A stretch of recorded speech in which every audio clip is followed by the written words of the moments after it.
Welcome to Adults Only Comedy Berlin. Today we have Paris Tutera. Hi everybody, welcome. Yes, I am saying welcome.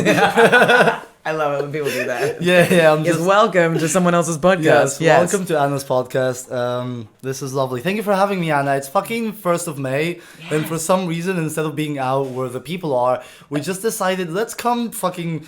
Is it south Neukölln in the fucking projects and record this in your kitchen. Yes, at 8 p.m. at like prime party time. Yeah, everyone's dancing. I literally left.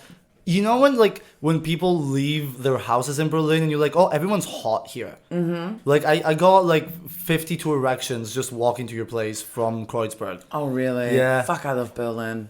I was talking to a comedian yesterday at lunch. You talk to other comedians? I talked to a comedian. Oh my god, isn't that crazy? I'll name him. His name's Sid Singh. You know Sid? Yeah. You know Sid.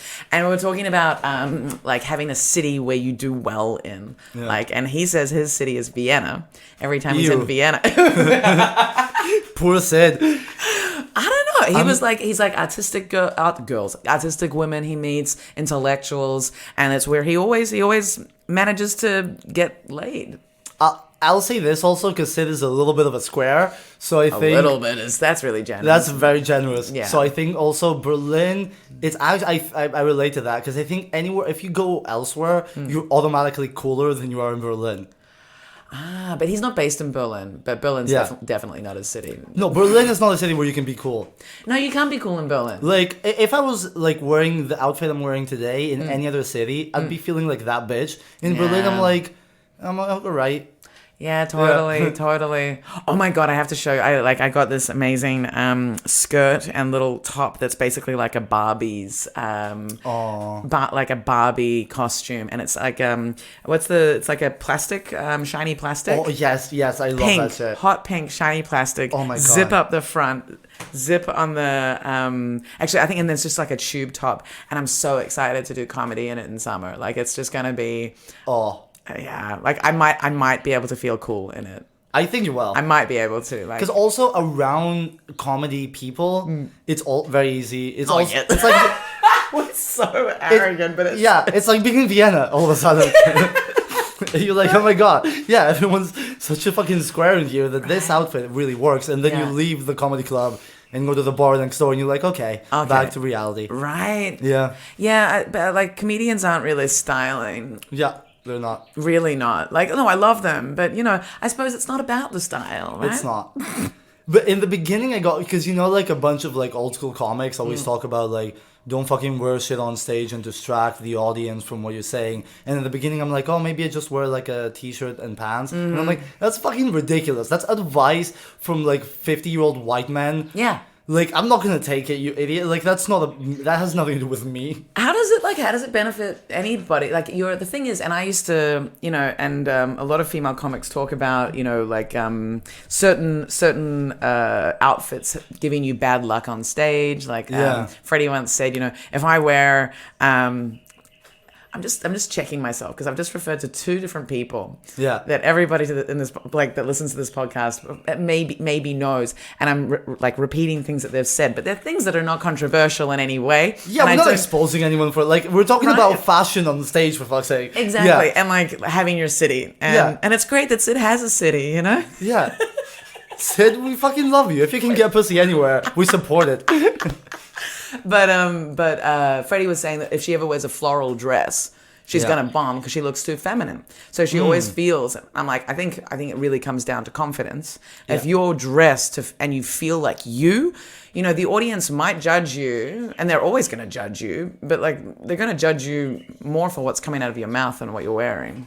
100%. I think all of it is how what you're wearing makes you feel on stage, totally, rather than how people perceive you. Because I think also the reality is the moment you say your first joke, people forget your appearance or what you're like. It's because I get the same with like sometimes like when I'm wearing like some really like cute outfits and I get up on stage, especially what happens a lot of times, which I like and hate a little bit, is that a bunch of like dudes will go up on stage and then I go up on stage and like everyone's like, oh, like everyone gets a little bit more queer and like yas.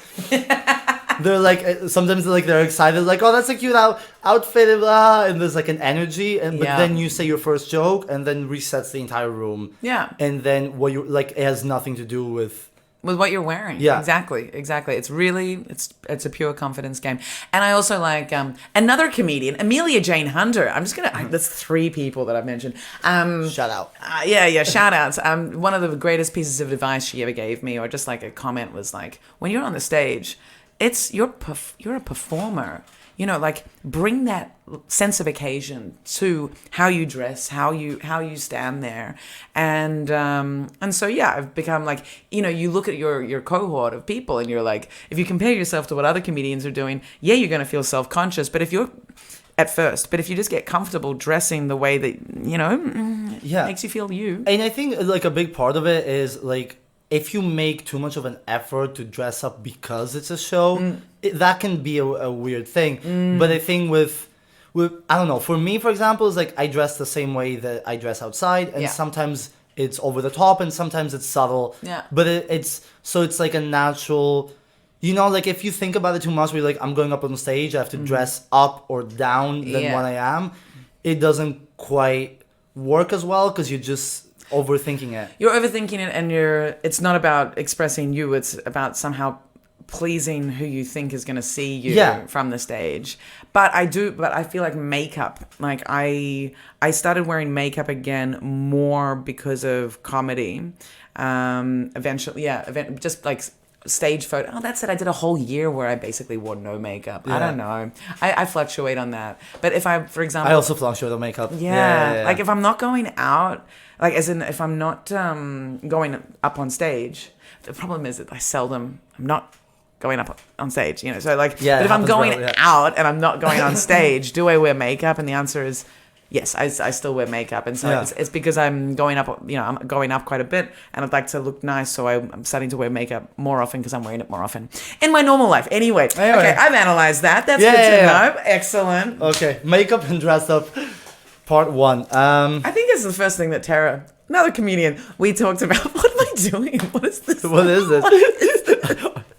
We talked a lot about that as well. I think what's happening is it's May 1st and we're going to be around people. Yeah, so like, we have friends here. So we're just referring to other people this whole podcast. It's like, is it just me in Paris in my apartment, 9 p.m. on May 1st? Right. This is sad. It's an interesting choice. No, it's a great choice. I was actually really happy to, do the podcast with you and have a bit of wine and talk our dirty stuff. So we went partied out. That's not an expression. We partied out. We partied our asses off last night. I'm going to start saying party out. Party out. Oh, let's party out. Let's party out tonight, tonight, we partied out. Jesus. Last night. And we started talking about, fun comedy. And like people who drink, people who take drugs. Oh, yeah. And I think this is an interesting topic because, I have all of this, I spend so much time, I feel, on this podcast and with other people justifying my party habits. Oh, I'm the right person for this podcast because I gave her a full fucking pass. Because to me it's ridiculous. Because fucking Anna is like, I love that I turn to the computer. Yeah, this is who you're talking to. It's the computer. Like, not even the camera. Like, there's a camera there. But I turn to the Ableton session. Like, listen, you guys. This is what you need to hear. Anna's listens. No, because you were giving a lot of sort of like guilt last night about the fact after a comedy show or on a night out, it's like, should I just be going home and working more on my craft to progress? I'm like, you fucking psycho, Jesus.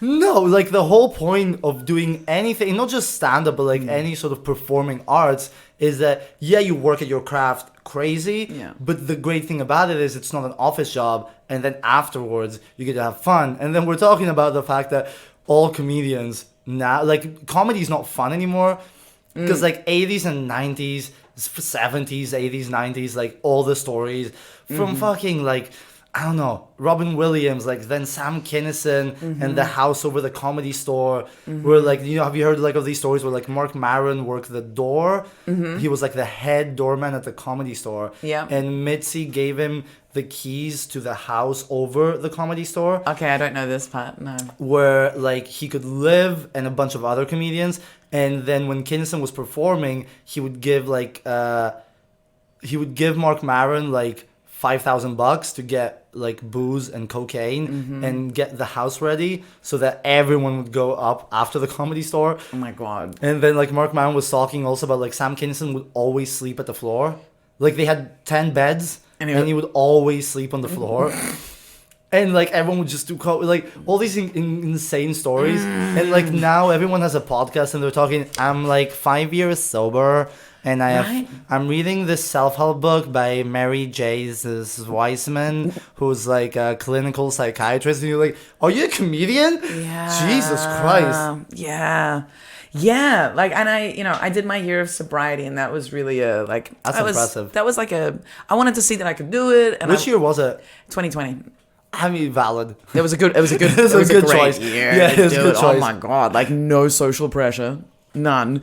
But at the same time, people might jump quickly to 2020 easy. But I could argue that I might be more not that I would ever do it, at least yet. But I think I might be more able to do it on an active year than everything shut down year. Yeah, a lot of people's first reaction to me saying 2020 is, oh my God, that year, like, are you like what? How were you even having fun? And I was like, well, fun was limited. It's a lot of self-reflection and a lot of online content creation. I was really, but it was really great. And the thing is, having done it, and then the whole process of reintegrating drugs and alcohol, because before I did that, like the main reason why I did it was because I wanted to stop smoking weed. And that I succeeded. That's a great thing to stop. Weed is out. But weed. it's funny, that we have, there's so many different opinions around it, because it's like, for a lot of people, weed is a really harmless, helpful drug. At least that's how they talk about it. But for me, it was like, I love being stoned. And even when someone bakes me I'll eat weed. When someone bakes me weed cookies now, when I eat them, I'm like, I could just do this all the time. It's like I love being stoned so much that I want to do it. Like it's one of those drugs that it's like, because you could do it all the time, right? I would do it all the time. I think the reason I don't hate it. I'm just on the sort of like, I'm in the brink of like having an anti-weed bit. So I'm just trying to like process my anger. Because here's the thing is that obviously like I'm fucking pro every substance, meaning like in an ideological way. I think my thing with weed is I can see myself enjoying being stoned and like dissociating from everything. But I equate all my, and very consciously as well, like every sort of high or tipsiness or drunkenness to a social thing. Like I've always equated me getting in any way under the influence of anything with people. And weed makes me want to fucking headbutt people and just hide in a corner by myself. Weed makes me like, I like my solitude anyway. All the time. Like I obviously I'm an extrovert and I love being around people, but I really enjoy my solitude. But weed, it's like, then you start resenting being around people. 100%. That's my thing. Like weed around people, like in 5 minutes, I'm like, I want you all to disappear. I want to be naked and eat ice cream right now. Yeah, so much ice. So much ice cream. Oh man, I think stopping smoking weed, that got me just so much healthier in my habits. Like I'm not a binge eater ever. Like I've got a very, I don't want to say it too. What's your go-to ice cream? Oh, when I was a stoner, like Ben and Jerry's was it's so expensive to maintain that habit though. I know. I just go for the knockoff €2 shit. Oh no, I need the quality. Like I need to. Yeah, I need that. There's some good insane levels of sugar and all the things at once. And like if you're gonna do it, you do it well. I experimented with other brands. I have a sensitive palate. Exactly. You know what? If I'm gonna treat myself, I'm gonna do it right. Like.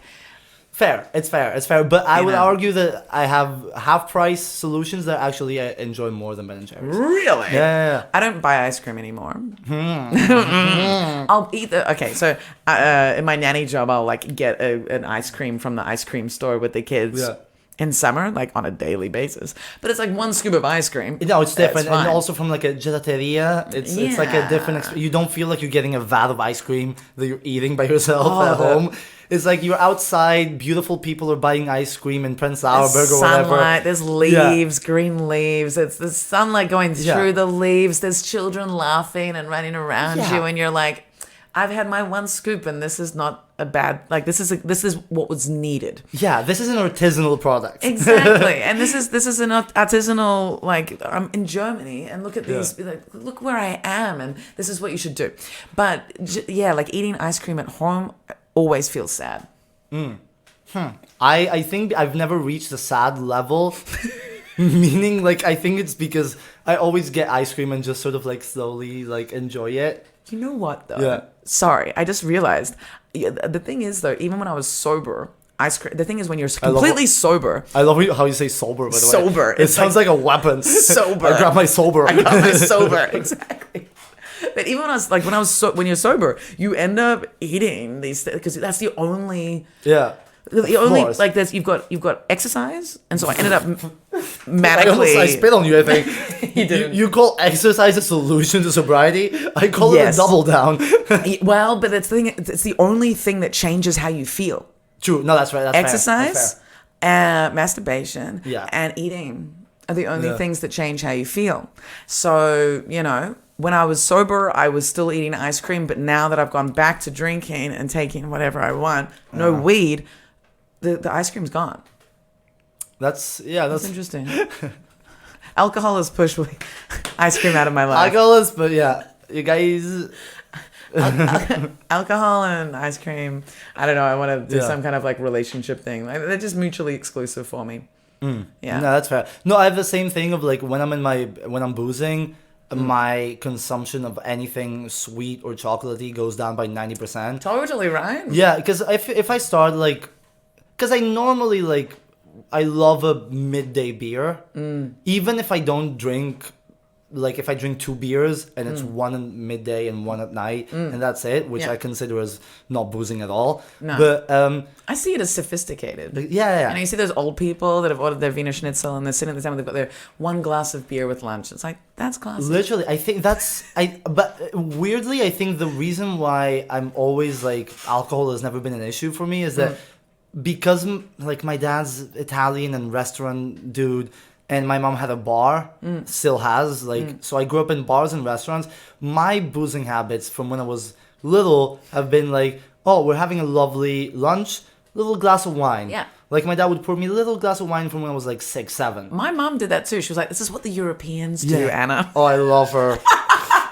But it's so funny because it's true. It's like I had my first, like from when I was a baby, I would have like a little finger. And then 3, you get your first like proper sips, and then from 5 or 6, you get your kid glass, which is like it's like sort of like 2 shots of wine, and then you get to just like sip on it with food. And it's like such a cultural thing that by the time I was like 14, 15, and all my classmates were like, bottle of vodka. I was like making little cocktails. I went to I remember like the first proper parties that we did when I was like 14, 15. I would go by the bar first, get a bag of limes, mint, molasses sugar, put them in one of our extra like sort of like ice container buckets, and then get like aged rum. And then I would show up to the parties and I would make like a caipirissima, which is like caipirinha with dark rum. Put a little mint on top as well. And just have at like 14, 15. Wow. Everyone was getting like fucking pissed, like face, like drunk. Classy bitch. Yeah, and I was that bitch. And I was always like, I never really went too crazy with it. Yeah, I think there's an issue with cultures that, really, really exclude... they build it up. So it's like once people turn 18, it's just like, rah! And realistically, people are drinking before that age anyway. And then they're doing it in a way that's like, rah! Because it's not integrated and it's not this thing that this is a, I had a French boyfriend for like, I don't know, it's almost 2 years. 2 years, wow. Almost. It was like on and off for the first year. And then the second year. Still, that's a lot of French. That's a lot of French. Yeah. And I did Christmas in France once. And you can say you did crystal meth with him. I did crystal meth with them. Like the whole family's like, it's part of the culture. This is how you do it. the thing with crystal meth is just it's so like everyone's like so weird about it that then people like get on the wrong side of it. But if you do it with your French boyfriend, it's like and his mum's his mum and dad, and it's like after the fromage, and then no, we did not do crystal meth. Okay, but Christmas, the way they drink wine.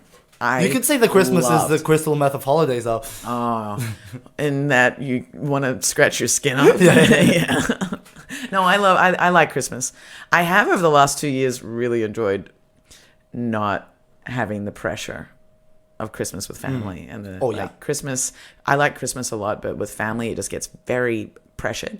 I love spending time with my family at Christmas for my family that's listening. However, I really enjoyed anyway, just being with this French family and the way they drink wine, it was just like, they so slowly. Yeah. And, you might have a couple of different bottles of different things, but like and then they only pour a small amount as well. Yes, they do. And I think that is how we should be taught to enjoy alcohol. Fully. I think the main difference in consumption is not the quantity, is everything else. Because I think the reality is like me and like a person that will throw up at the end of the night might have the same quantity and the same exact drinks. Yeah. But the way that we'll have them is so different over a big period of time. Yeah. With food, with people. Yeah. In a slow like I always pour like a little bit of beer, a little bit of wine. Yeah. And I never like people think I'm sometimes like, oh, you're not drinking. I'm like, no, I'm catching up to you. It's just I've got my own pace. Got my own pace. Yeah. Yeah. Don't get trashed. I enjoy it. Yeah. Yeah. I haven't. Okay, so we're going to talk about this week, but I noticed this week that like I don't get trashed with alcohol. Like for me, it's I know I'll have this drink and then I'll have the next drink and then I'll get to a point where I'm like, all right, I'm turning a corner here. I could and then I'll slow down or I'll drink some water. Same. Or I'll be like, where's the Coke? And I noticed this week so basically this week. I don't want to brag, but I'm thinking about writing a bit about this actually, about actually framing all of my hookups as just numbers and notches on my bedpost and like being that toxic. Oh yeah. Like doing toxic femininity like that. I'm 100% with you. You ever had the thought of like, it's all toxic, but for some reason, like once you get in the role, you start thinking that way. When you're like, how many like ethnicities have I had? Oh, totally. Like I love the world map of like wherever. Yeah. Like 1 week, I hooked up with a black person, Asian person, a Middle Eastern person, and I was like, 1 week. In 1 week, and I was like, in my head, Me too. I did that this week.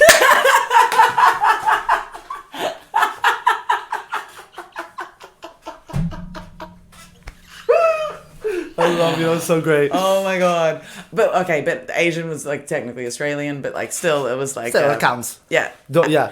Africa, Asia, actually Asia or Middle Eastern, Turkey. I don't know. No, I'll give it to you. I'll give it to you just because of timing. That was great. Yeah. That's so fucking funny. Right? Because and to me it was like at the time it's like it's not that you're approaching any person. It's like, oh, I'm going out with a black person. Like that's horrific. But like when once the week has passed, you're like, that has never happened to me before. I grew up in Greece. It's interesting. Yeah. Yeah. Well, for me, what was interesting was like I think it's been not since I was in my like mid-20s that I'm not sure if I've ever actually knocked out 3 in 3 days, 3 different people. 3 in 3 days. No, I haven't done that either. Yeah, I just did that. Like I just did that. Like, and yeah. And also, it should be noted that also it wasn't like just you arranged 3 dates with people. No. Because you could do that, but like you did it organically, which is when it's actually impressive. All organic and completely random. Yeah. All 3 of them? All 3 of them. That's fucking old school, proper horrid. Yes. No, you gotta respect that. Because now people can just like go on Tinder and be like, you Tuesday, you Wednesday, you Thursday. I've had 3 people in 3 days. You're like, yeah, who gives a fuck? Yeah. Yeah, I could do that way as well. Organic, baby. Yeah. Organic, homegrown, bitch. Fuck yeah. Yeah. When was your last hookup? I mean, what do we count as hookup? You mean like when it sort of like manifests or like last time? I mean sex. I think Like how I'm so fucking Sex. like a dude. Last sex. Let's penetrate. Yeah. Let's fucking. When's the last time you smashed, bro? When's the last time? Yeah. I think I penetrated last week. Last week. Nice. Nice. I don't know why. Yeah, just okay. That's good because I felt like I had a bit of a dry patch. I think it might have been like maybe a month, and I was chill with it. But then I feel like I've really overcompensated. Yeah, that's how we roll. But I asked, was it a random person or someone that you see regularly? Someone I am sort of seeing casually here and there. So it's like, because also like the last 3 months, I'm trying to finish a degree. My dad isn't so crazy. I'm trying to do stand-up all the time. So it's also like, I've just put myself in this position where I'm like, there's like 3, 4, 5 people just through apps or meeting, whatever, where once every 2 or 3 weeks you'll meet and you're probably gonna fuck, where it's not like I'm not in a very adventurous place just because I cannot mentally afford to. Yeah. Where I'm just sort of like, one of these people I'll fuck this week, which is like, I'm actually proud of myself for being at this point because that was never me. What was the past? The past was either being in love with someone and then just sort of once a month fucking randomly, but then still being in love with that person that was a little bit unattainable. I've been like a little bit like a guilt trippy, fucking emotional.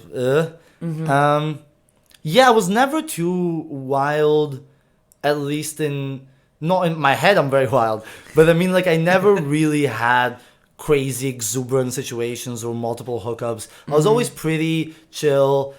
Normally was kind of, spend like 3-4 years in love with 2 people at a time. Never really happened. 2 people at a time, like having two targets. No, 2 people over 4 years. Oh, okay, so one and then another one, but both things were really sort of just me being in love with someone that once didn't even know that and the other time didn't really feel like it. Yeah. So it was just, it's one of those things. But you were still hooking up with random people. But, I also had like a couple of friends that we would sort of like randomly hook up. So like sexually I was kind of like, I'm sort of covered. Yeah. But emotionally I'm not. When was the last time you had a relationship?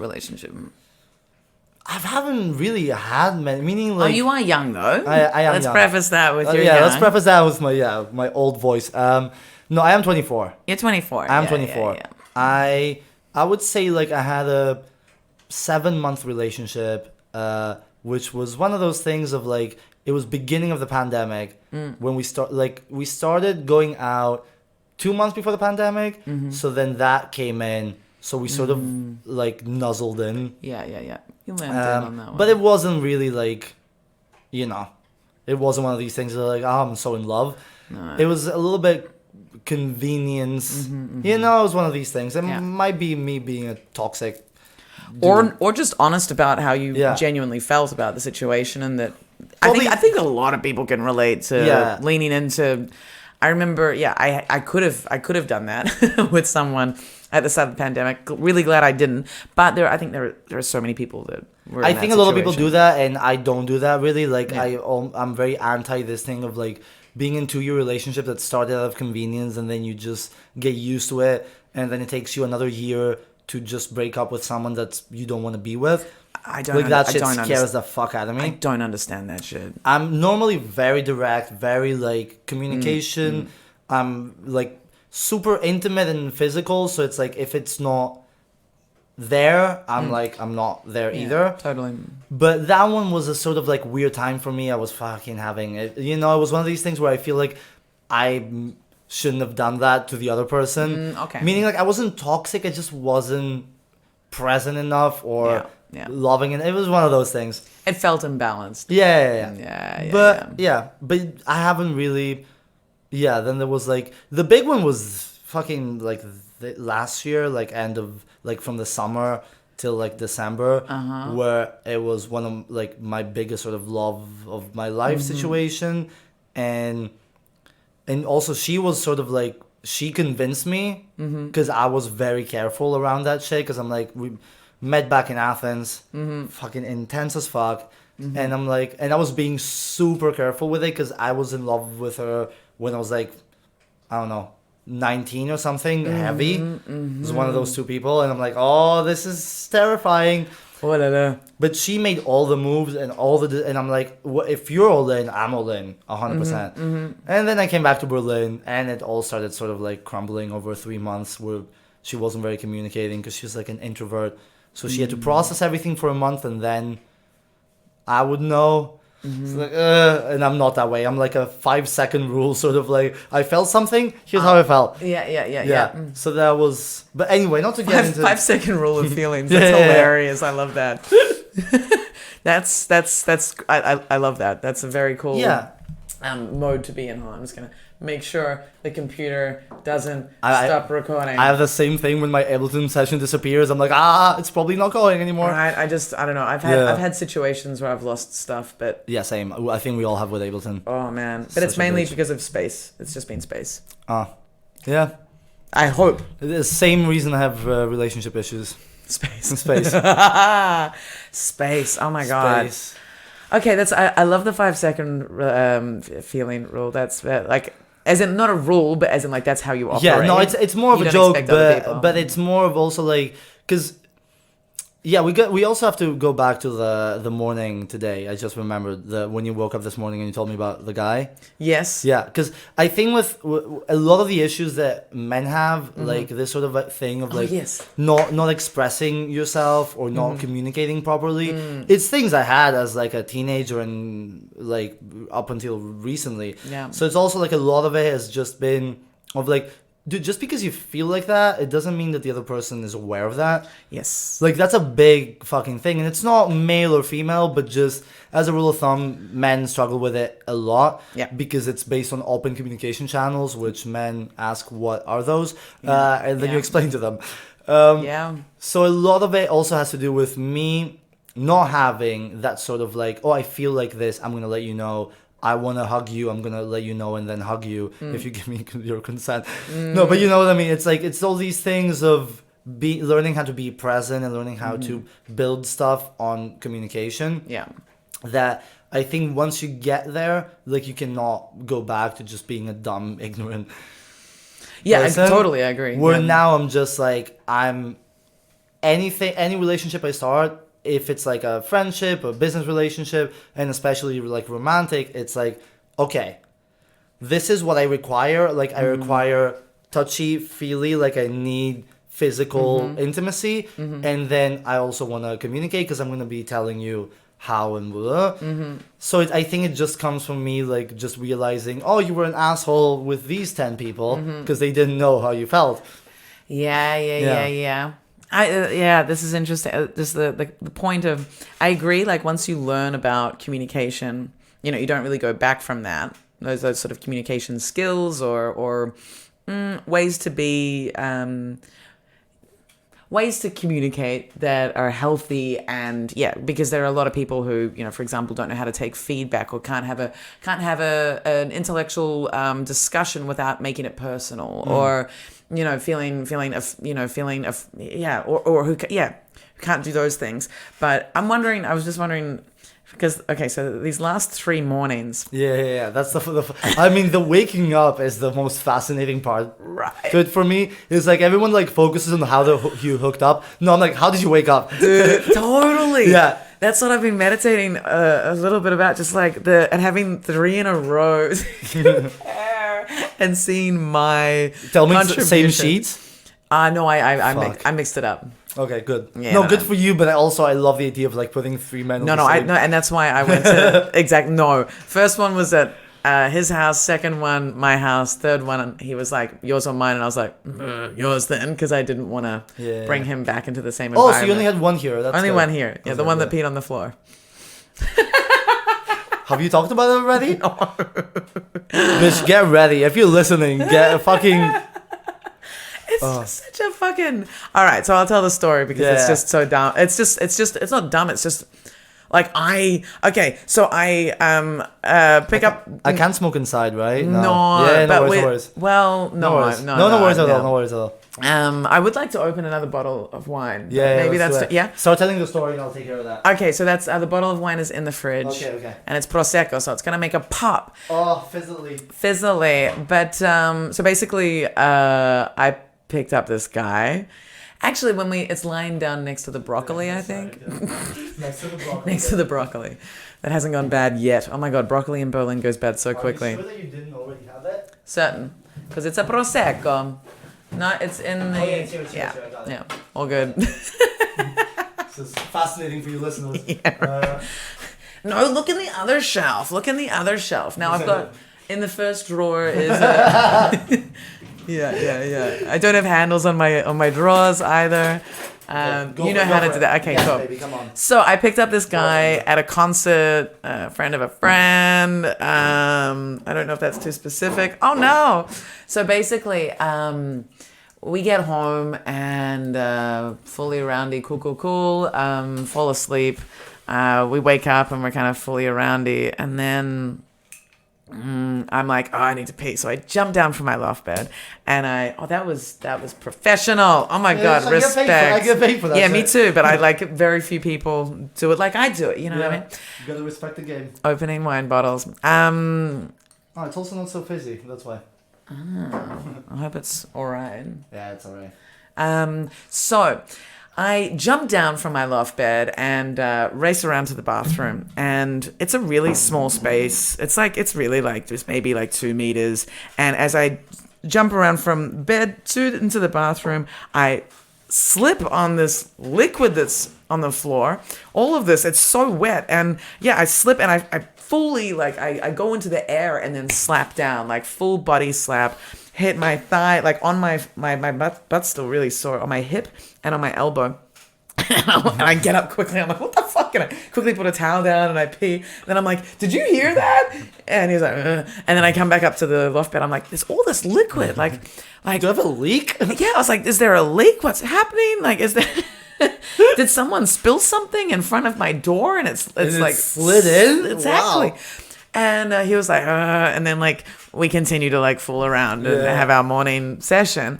And then that's interesting that you hook up like randomly and organically, and you have like also morning session. Yeah, each time I did. That must be a record. 3 in 3 days, night plus morning sex. Because when I hook up randomly with someone in the morning, I just sort of like... Oh, it's tough. I need coffee. Like, I'm not intimate enough with you to just like sort of lay here, fuck again. I like a morning breath. I need to have coffee. Yeah. So that's we're going to talk about that. But like, of the 3 morning sex ones, one, like only... Yeah, okay. How do I break it down? Only in 2 of them... Only one of them came in the morning, and I didn't come in any of them. So I didn't come. Like I generally do not come the first time I fuck someone. Like I'm not. And I was trying to say this to the guy this morning. Yeah. I don't think I've ever come the first time. No, I don't think I've ever come the first time I fuck someone. So, and it's just, and I don't even expect it. And so, unfortunately, because I don't even expect it, I get a bit lazy with it. And they're like, what? And so, like, for example, hookup number 2, he's like, what do you like? And I was like, it doesn't matter. No, I'll tell you next time. Exactly. You come. Exactly. You come with me. Yes. Use me to come. Yeah. And then next time we'll discuss it. Exactly. And so I did that, and that was perfect. The first hookup, the morning was like, like full sex and stuff, but then like neither of us came. Full on sex. Full on sex. We had like proper sex. Sex. And then, but neither of us came. And then the third one was, neither of us came, and that was this morning. And I don't mind. Like this whole thing, I think coming first time sex with someone is the wrong goal. Yeah, I agree. Because, like, first time having sex with someone, the only thing I'm interested in is getting to a place where we can both come a lot in the future, of, like, getting familiar with each other's bodies. And just feeling good. I think it's just like hitting the spots, expecting that you're going to come, but that it's feeling pleasurable the whole time. Yeah. And, like, sometimes I'm like, I don't know. And I also love sometimes first time with someone, not even going through the process of let me look for a condom, put it on, and then fuck for like a little bit. We're both drunk. Like my favorite thing. We're both drunk. Okay, so like pretty much every night that I hooked up this week, it was too drunk to come, but still did. Well, actually, the middle night we didn't. He was like, "No, I'm too drunk. I can't." Yeah. And I was like, "Okay." I don't know. I really enjoy not like. It doesn't happen a lot, to be fair, because then you get through the motions and you're like, okay, let's fuck.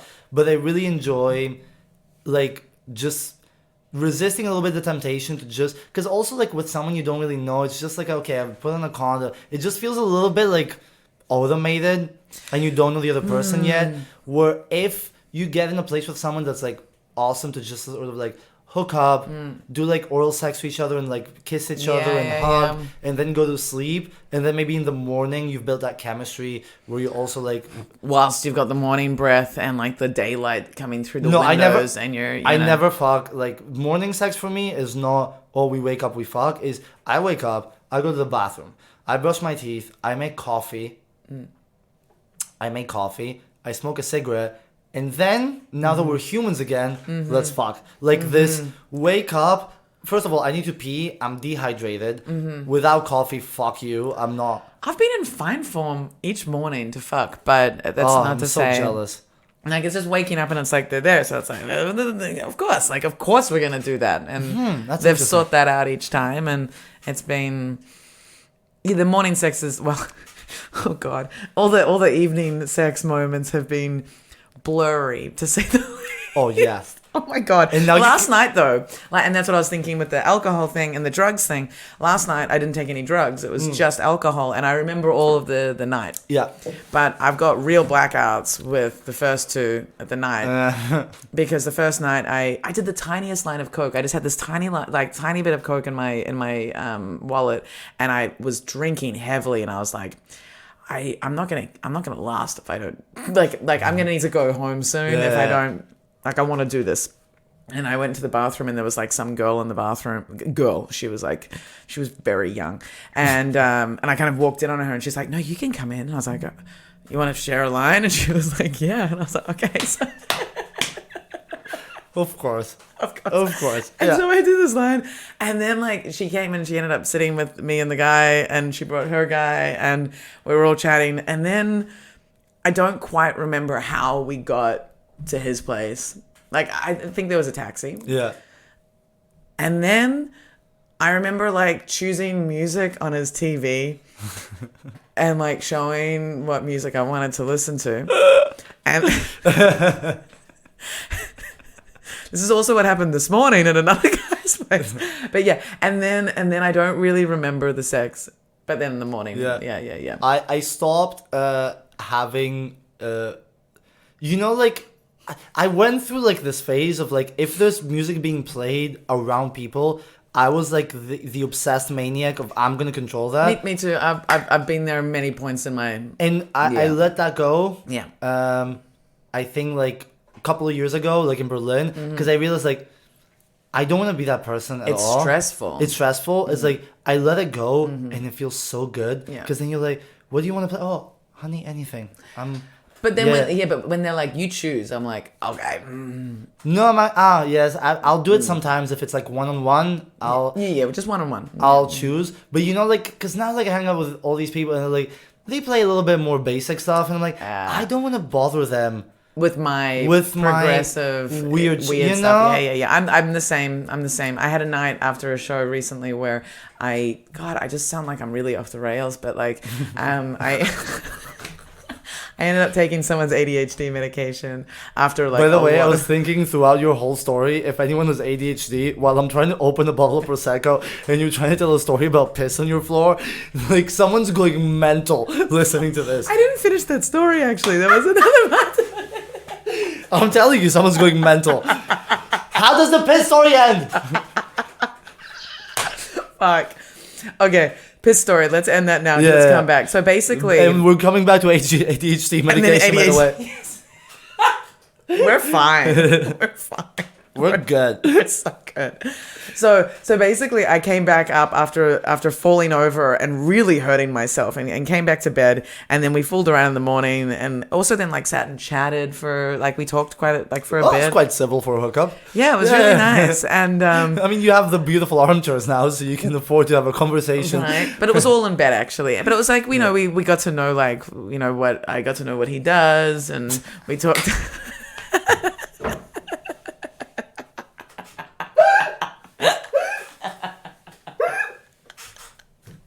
We were at a concert. We couldn't talk much before. No, it's just so.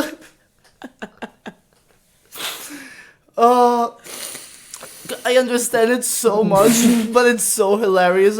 So after we fucked twice, I got to learn what he does for a living, what his favorite things, what his likes and dislikes are. Actually, yeah, which is the reality of our life. It is. And it's always like you're sitting naked and you're kind of avoiding eye contact because it's all too intimate. But you're finding out that they've been in Berlin this long, and you do that for a job. Wow, what's that like? I just remember that Lisa, who was yesterday at the show, I think, because when you meet someone on an app or like an Insta, like they have their name, so you never really tell your name to the other person. Yes. And I think fourth time, like, we're hooking up. We've met 4 times. She's slept over in my apartment. We've done shit. And I'm like, your name is Lisa, right? And this happens, though. Like, it's insane. With the apps. Yeah, and the thing is, like, I'm pretty sure we've got to finish this pee story. But this person that peed on my floor. So we're at a concert, and so we didn't I got his name at the very start. My friend introduced him quite clearly, but like, what if it was wrong? You know what I mean? Like, what if I somehow managed to mishear it, and then I don't even know what this guy's name was exactly? But yeah, with dating apps. But so anyway, I get back and we fool around, and then he's like, I guess I'm gonna go home, and I'm like, yeah, cool. I gotta, and then he comes downstairs, and he's like getting dressed, and he's like, my socks are wet, and he's like, I think I peed on your floor, and I was like, Nah, you wouldn't have done that. Nah, that would never happen. That wouldn't like maybe we spilt beer. Like, did we bring beers home? And he was like, I don't think so. And I was like, no. I was checking like under my my rubbish area. I'm like, are there any empty? No, it wasn't beer. And I was like, maybe there was. He was like, I think I pissed on your floor. And he's like, I'm really sorry. Like, he wasn't even trying to go with finding an excuse, that wasn't I actually him. respect that immensely. Because I would have tried to cover it in such, like... But it's a thing? Like that's what I'm confused by. Because I remember young guys in their 20s talking, hearing stories of, like, guys pissing in random places when they're a bit drunk and sleepy. But, like... Drunk and sleepy, yeah. Drunk and sleepy, right? Yeah. It's past your bedtime, kitty. Yeah. And you're wasted and you don't know where the fucking toilet is. Yeah. Like, that's a thing. It's still a thing. Men pee in weird places when they're drunk. I mean, I think it definitely sounds very possible and believable. The thing is, like, I don't hang out with that many men to know things that men do. But it wasn't crazy for you or surprising, because for me it was a bit like how could that happen? No, it was definitely surprising. But my thing is also, like, I understand it, and I respect so much the fact that he put that out there. Yeah. Like, and not that it's like a great thing to happen. No, the fact that you were making excuses for him, and he was like, I probably pissed on your floor. And you're like, nah, no way. No, it's probably there's like a weird pipe that's coming from the Hinterhof. And like, I've given a list of options to tell you. No, I'm pretty sure I pissed on your floor. It's like, dude, yeah. But it's not just that some guy pissed on my floor. It's that I then fell over in it and hurt myself. Like, I fell into his puddle of piss. By the way, I feel like that laugh previously was so genuine that I'm like literally coming down from my own laugh. Like, I feel less right now for some reason. No. That was the laugh at, what was it? It was I got to know what he does for a living. Yeah, right. Oh my god. But he was a good communicator, this guy. Like, he was like, when we were at so we went to this concert and then we were at a bar afterwards, and then his friend who I knew, not gonna say names, he left, and then it was just the two of us, and then he turned to me, and he was like, "I would like to have sex with you." And it was just so refreshing. I haven't had someone be that direct. Yes, Anna, but the difference between refreshing and problematic sometimes just depends on if you also want to fuck him or not. And I could have been like, nah, I don't want to. No, I'm with you 100%. I love people that are open in a non-creepy way. Yeah, because it was so not creepy. He was and he was also a bit like, he was a bit nervous about saying it, a bit uncomfortable. It was just like, oh, so it's just the two of us. And I was like, yeah. And I think I just gave him a bit of a pill, and we put in a bit of a pill. And then it was like, so what do we do now? And I mean, of course, it was a little bit uncomfortable. You're uncomfortable if your opening line is, I want to give you a kiss. If your opening line is, I want to fuck you, the stakes are higher. Yeah, right. Yeah. It's like opening with an abortion bit. Yeah. Oh my God, love it. But he, and that was when he asked if, when he told me he would like to have sex with me, then I was like, well, maybe we should kiss first, and then perhaps that's the next step. Tongues first, genitals second. Right, yeah. And then we made out, and then it was like, okay, I'll call a bolt. You know, like easy peasy, lemon squeezy. I have this thing of like, until you make out with someone, I'm not 100% sure if I wanna. Oh, totally. Yeah. Because it's in his kiss. That's where it is. Yeah. Seriously, there was this guy that I was talking to for fuck. Lovely guy. He won't be listening to this. Hopefully, he promised to not become a fan. I mean, we also did very good because first minute I think we went 8 names in the first minute of the podcast, and now we're also no names. And now we're going, that person of a friend of a guy. Yeah, we're getting wine conspiratorial. Yeah. But I was seeing this guy for a little bit, and what's the point that I wanted to make about him? Kiss over. We were talking for almost 2 weeks because he was in isolation with Corona with his kids, and then I was in London, and then I come back and we have a date, and there were lots of issues for me, and we had a really nice breakup of nothing, the breakup was beautiful, and he's really cool, and we still want to hang out as friends, but the kissing. Oh, the kissing can destroy everything, yeah. Yeah, it was like there were already so many red flags, and then there was the kissing. It was like, and when you're kissing someone and you're trying to make it better, yes. and you're just like, you're actively trying to fix it. Yeah. And it's like everyone has a different style. That's fine, but he kind of. Oh, this is mean. He's not gonna listen to that. It's fine. Yeah. He had the kind of bitey, short, and never opening his mouth. Dude, and it's just like, what this? Can you where is your tongue, and where is the gentleness, and where is the 100%. I'm sure we have both been bad kisses for someone. It's like, oh, for sure. We're not claiming here to be, but there's, I don't know, I feel like there's a sort of rule of thumb of how you start. You either go, if it's a moment, you go tongue first. You go straight to or if it's a sort of kind of innocent. Yeah, you start with lips and then you slowly just make it more. Yeah. And more. And then you test the waters, right? Yeah, you always test the waters. Yeah, there's ways to just start very sort of unassuming and get into a really full kiss. But I was also out with this person that was super interested in, and the date was kind of when the date just starts becoming boring and you're like, yeah. Yep. So then you're like, well, I might try and make out with this person to salvage how boring this date is. Yes. Oh my God. Let's just see if just make out, and if it's good, maybe we can fuck, and if it's not, maybe not, or even we can make out and leave just because I don't want to have another conversation with you. Yeah. I just want to stop your mouth doing that thing, and let's see if it can do something else. It can do something else good. Yeah, because if it can, then good. We can outsource you to that. Yeah. So I go in for a kiss, and we start kissing, and it's one of the most creepiest experiences of my life. It was a super small, delicate mouth, and I didn't feel any tongue. It felt like kissing a child. I knew you were gonna say it. Oh no. Yeah, because I also did it. I think it's so weird because I did Miles show before the day. And then he was like, "Oh, go." And then I did Miles' show the next time, and So Miles' show is, you're talking about Miles' show. Yeah. His show is How would you describe it? Just like seedy. It's a seedy It's space. it's like someone that's homeless got a microphone. That was very accurate. Found a microphone in the garbage and got a crowd around him. He was like, it works.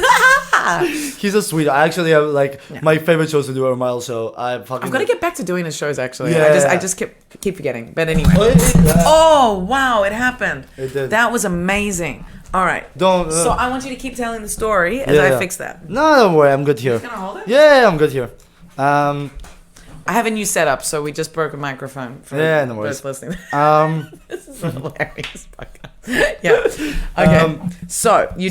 Okay. No, Mile Show like fucking and lately so much fun shit has been happening, and I think really? I've been missing out. Yeah, and I think I had my favorite set of all time that I've done, which was I think I was with I was on that's a fun story. So I met I'm gonna tell this story real quick. Yeah. I did freaking comedy fucking 8 months ago. Okay. And after that show I was hanging out with two audience members, and it was this they were both in their early 40s but looking super hot and young. Mm-hmm. And there were a couple. The guy was from England, Wales, I don't remember, and the girl was like German.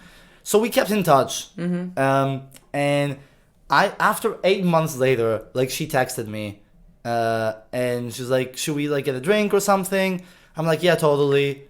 Interesting. After 8 months, Yeah, it's so interesting. We texted like every month. We would text maybe like once of like, "Do you have any time this week?" And we might get a drink. Blah blah. It never really worked out. Because it wasn't like a priority thing. It was just, like if you're around, we could get a drink, and it's this thing that always slips away from you. Yeah. And finally, were like, okay, let's meet. So we meet, and then we get a little bit early tipsy. Like we meet at 8.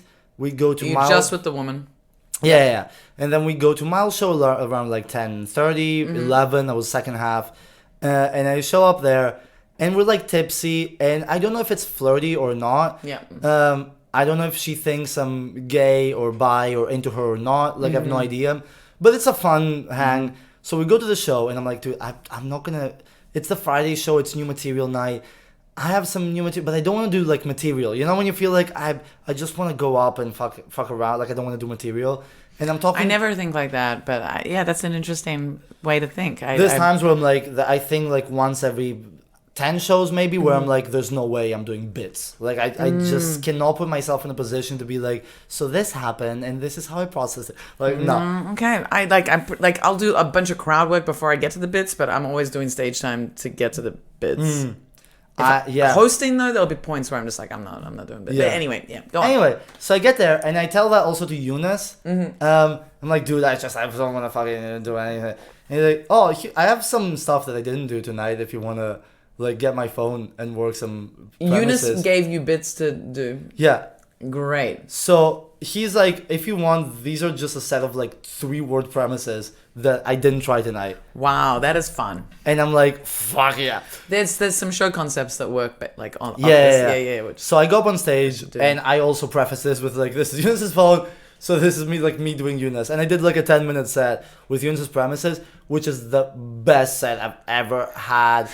Feeling wise and some of the funniest shit as well. And it was just it felt so good. Yeah. So good. The liberation of and when it's so unplanned and it all works. Yeah. Because that's like nice. That's comedian boner. Yeah. Is like when you get like shit that you've never seen before that another person wrote and you riff on it and you're funny. Like that's when you feel like you deserve the laugh. Yeah. Something about it of like you're impressed with yourself, so you like if you're clapping, I'll take it. Thank you. I deserve it. Yeah.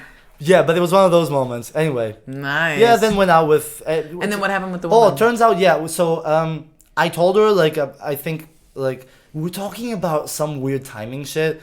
So there was this joke about I'll let you know in the next some days. It was like one of those inside things. So I'm like I really want to kiss you, but I'll let you know inside like 5 days or something. So I like reference the thing, and she's like, oh really? Like I didn't know if you were into me, if you're into women, but fuck yeah. So then we made out for quite a bit, and it was quite hot. But then we haven't talked since. We didn't really we didn't have sex or anything. It was one of those like things. But yeah, no, that was one of the most fun nights of my last sort of like the last month. I love a good set. I love a good set. But the child kisser. Oh, that was brutal. Yeah. Yeah. Oh, that's how it started. Yeah, because I think at the Miles show, like Miles asked me, and then I go like I did almost like a bit about it of like kissing your niece or something. Like, whoa, that's horrible. Yeah. Oh my god. Yeah, it was just like I'm pretty sure that like niece is a better punchline than a child. Yeah, It hits home. It hits because we're all like, Yeah. Oh, that's too personal. Oh, that's horrendous. Yeah. How dare you? Okay, I was supposed to meet a friend at 9:30 and I have not contacted them. So, do you have anything else you want to talk about? Any other bits that we didn't? Oh, there was the feedback thing. Oh, the feedback thing. Yeah. Let's close on that. Yeah, let's close the podcast on that. So basically this morning, number 3, that's his name. Oh my god. I hope he doesn't listen to this. I think I remember his name. Shh. Yes. Yeah, that's his name. Okay. Yeah. He after our so we had like lots of fun fooling around last night, and then this morning we did the first like full like penis in vagina stuff, and then but we were both like sounds so hot when you say it like that. I know, like we had a full sell it to me more. Yeah, we had the full penis and vagina session this morning. Makes it sound like a painful beauty therapy option.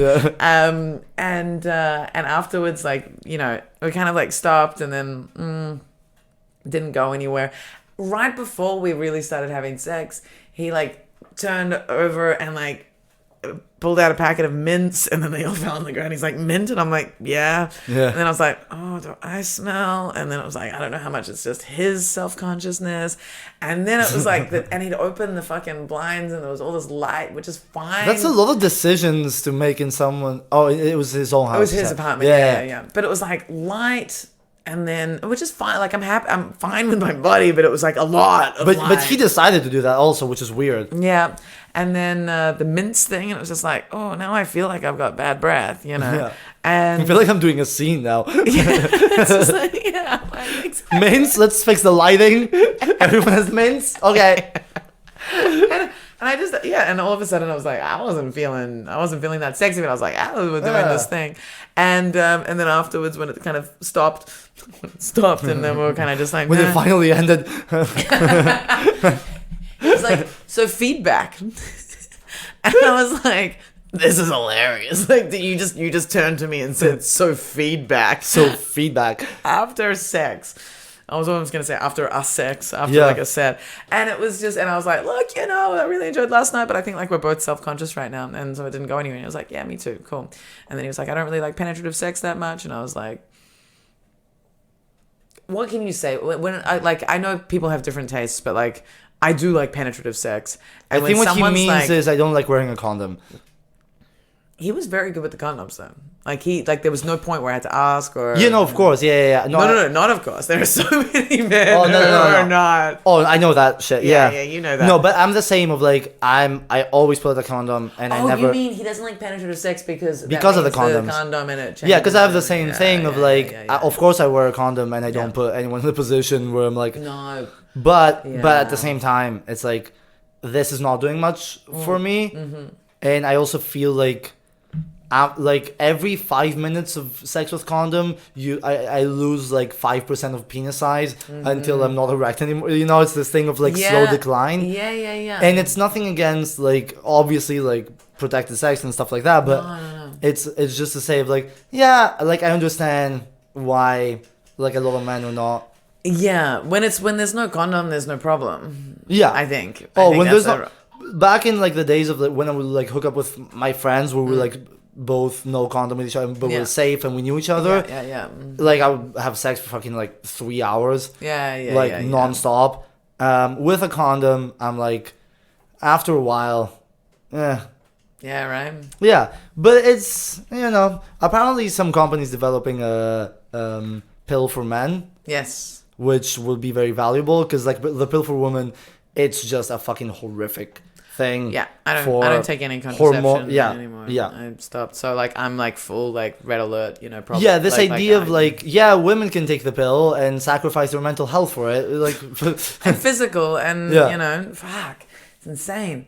But yeah, the feedback thing, it was just like that's and the reason why I told you before, it's like it's because here's the thing, it's a lovely thing, but because men don't know how to talk about sex.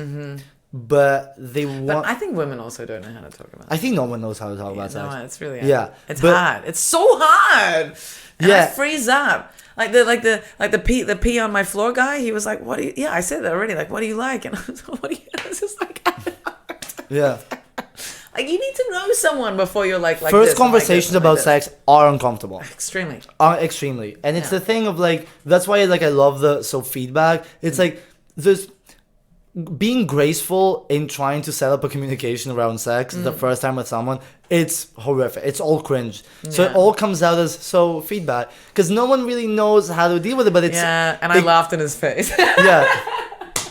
But I thought it was cool. It comes from like a sweet place of like I want to know like did you like that or was it weird? Was I? But you know what one of my first thoughts was like what feedback do you have for me? Like it sounds like you're bringing this up because you want to tell me something you didn't like. Like I felt immediately like it was some kind of like business meeting of some appraisal of my performance, and I was like, what did I do? I was like, it's my breath. It's definitely my breath. Yeah, were you like presenting something for an hour and then they're like, okay, should we discuss it now? Exactly.